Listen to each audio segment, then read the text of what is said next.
Di tengah hutan yang diselimuti dengan salju di arah Svatovsky, tank pasukan Putin beroperasi pada titik musuh, bergerak maju menembaki sejumlah parit angkatan bersenjata Ukraina. Rekamannya ramai beredar di media sosial Telegram pada Selasa 28 Februari 2023. Tampak dalam rekaman beberapa dari prajurit Ukraina sedang berkeliaran di titik target penembakan tank Rusia. Akibatnya mereka harus menanggung kekalahan pada titik ini. Ledakan demi ledakan terus terjadi pada kubu Zelensky.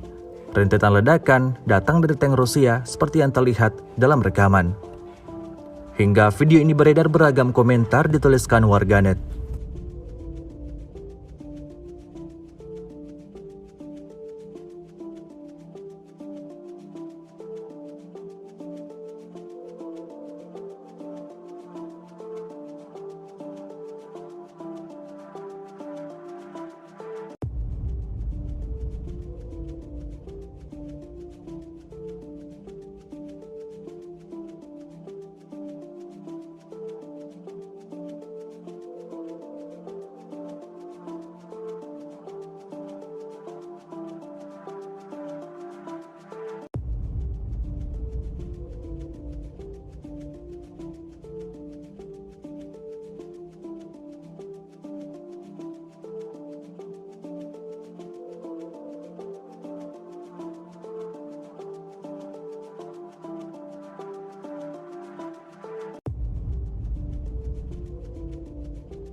Terima kasih sudah nonton.